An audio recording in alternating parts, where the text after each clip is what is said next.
much for having me. And it was lovely to hear from the Director General Williams in terms of the response capacity from South Africa in terms of the communications work stream in terms of the response in South Africa. And that probably does then set the tone in terms of what you call learning. You know, I think and it strikes me quite significantly that many countries are learning about pandemics in South Africa and around the world now. And yet Africa has had extremely meaningful lessons to learn, which we gleaned from the 2014-2015 West African Ebola pandemic. And that was the first time when a public health emergency of international concern, like the current COVID-19 pandemic, is now really struck Africa, but as a global pandemic with SARS and MERS before it. The epicenter was in West Africa for the first time, and also for the first time outside of rural and really remote areas of the world into urban centers and hubs, which then spread the virus even further. And then we saw in 2014-15 exactly the difference of what a pandemic is as opposed to an epidemic, for example. And especially a pandemic with great potential for spread internationally and nationally, and one that can completely dislocate and dismantle socioeconomic gains and in turn introduce a new spectre of political instability, like we did see in West Africa at the time. So what the African Union was able to do from lessons learned from that, and I'm really going to try and condense this as much as I can, is that the heads of states of the African Union at the time decided, actually, we can't do this again. We cannot do this again and not be as unprepared as we were, fully cognizant of the level of health systems on the continent. And it was really because of the lessons learned in 2014 and 15 that Africa CDC was then created. It was a decision of heads of states to set up a technical agency of the African Union to deal with public health emergencies and public health threats. Also, it was also at the time that heads of states of the African continent were able to see that there are international instruments that all African member states, in fact, the entire globe, encompassing all of the global membership of the World Health Organization, we are all signed on to something called the International Health Regulations, which is the only international law that governs public health and public health emergencies, putting it within the sphere of global health security concerns. And when you do come to a public health emergency of international concern like we are seeing now with COVID, all of this we've seen with Ebola 2014 and 15. And one of the biggest lessons was that, and this is part of how the continental response today, which is being coordinated by the Africa CDC, has incorporated those lessons of the need to collaborate, to communicate, and more importantly, possibly to coordinate, to collaborate, communication, and collaboration.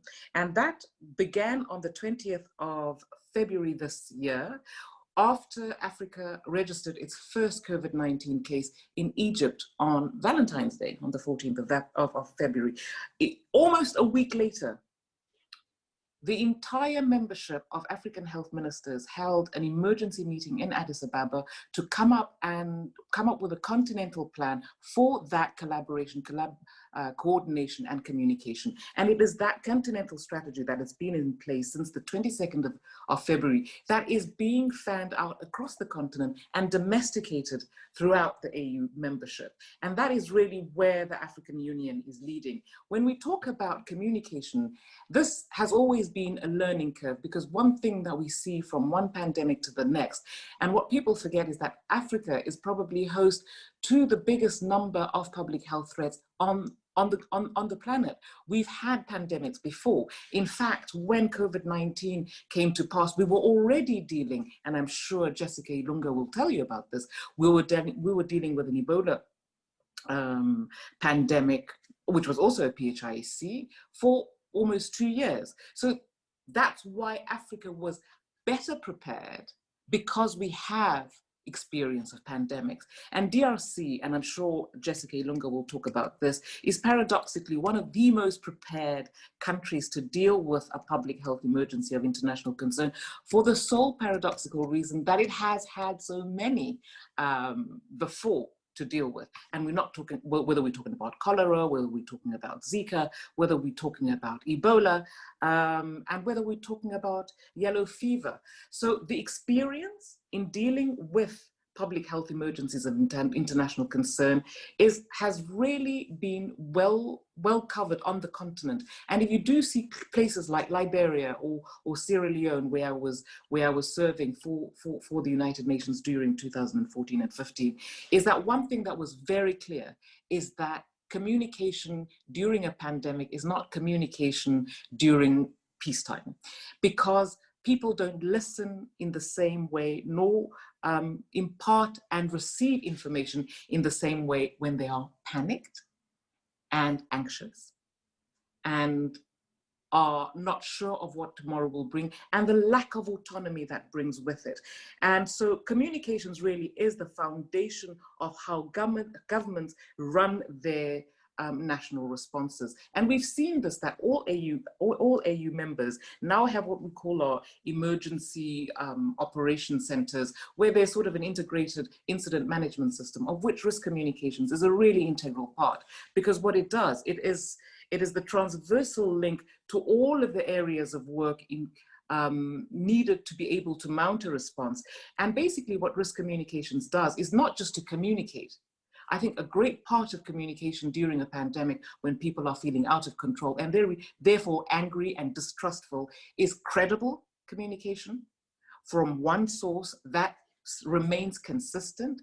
And a great part of that communication, what we've learned from 2014 and 15, is actually not communicating at all, but listening, real active listening, to understand how people perceive what it is that they are living. Whatever communications messages you give out, unless they are understood as they are intended, they mean nothing. So listening has been a very integral part of communication in pandemics, because you are dealing with uncertainty, with distrustfulness, where the public trust in governments may or may not be at optimum levels. And also what pandemics do is that they bring into focus existing fault lines of inequality, because the pathway of pandemics is inherently political. It comes from the most neglected areas and then it moves forward. And I think what governments are starting to realize now, that if community-led and community-owned instances of communication and engagement, I like the word engagement rather than communication, because it has to be two-way, is extremely crucial to be able to paper over those existing inequalities that just become glaring in the full glare of light. And also, it also weakens the political and social contract of that society, meaning that pandemic responses, whether they be public health or community-led or economic, have to be all of society types of responses, which can only be led and be successful if they are owned, to be trusted by the community. It cannot be the politics leading, it has to be the science, but it can only be the science if that science can then be translated into something that is understandable, that can also be interrogated by the stakeholders in ways that they are most comfortable with. And this is what governments and societies are learning today, and I'm sure we'll hear about it during the course of this afternoon, how the media is as challenged as the rest of society, whether it be the government that is leading the national response, whether it is the community that is bearing the brunt and trying to protect themselves in ways that make sense to their belief systems. And the media as an integral part of communicating not only the risk, but also the protection measures that you can be to be able to to protect yourself, your community, and your country, is that the only one thread that links all of us together is trust. That's the only currency. And it's to build it, to establish it, to maintain it, and know that when it takes a hit, to acknowledge what you've done wrong, what it is that you're going to do to make it better, and do it.